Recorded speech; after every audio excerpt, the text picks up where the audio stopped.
ఈరోజు దేవుని వాక్యం. ఆయన రాజ్యమును నీతిని మొదట వెతుకుడి, అప్పుడు అవన్నీ మీకు అనుగ్రహింపబడును.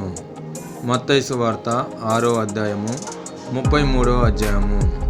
దేవుడు అంటున్నాడు, ముందుగా ఆయన రాజ్యాన్ని, ఆయన నీతిని వెతకమంటున్నాడు. ఆయన రాజ్యం అంటే మనము ఆయన రాజ్య సంబంధమైన వాటిని వెతకాలి. భూమి మీద ఉన్న వాటిని మనం వెతకకుండా ఉంటే చాలు. అలాగే ఆయన నీతిని కూడా వెతకమంటున్నాడు. దేవుడు నీతిమంతుడు కాబట్టి మనము కూడా నీతిమంతులుగాను జీవించుటకు మనము ప్రయాసపడితే చాలు. దేవుడు ఇవన్నీ చూస్తూ ఉంటాడు. ఖచ్చితంగా మనం ఎప్పటికైనా ఆయన రాజ్యములో చేరవలసిందే.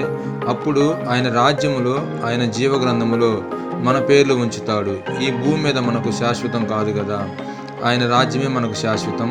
ఈ వాక్యం మీకు నచ్చినట్లయితే అనేక మందికి షేర్ చేయండి. అలాగే చాలామంది చదువురాని వాళ్ళు ఉంటారు, చాలామంది చూడలేని వాళ్ళు కూడా ఉంటారు. వారి కొరకు వీడియో సిద్ధపరచబడాలని ఆశపడుతున్నాను. ఈ వీడియో మీకు నచ్చినట్లయితే లైక్ చేయండి, షేర్ చేయండి, సబ్స్క్రైబ్ చేయండి. Thank you for watching.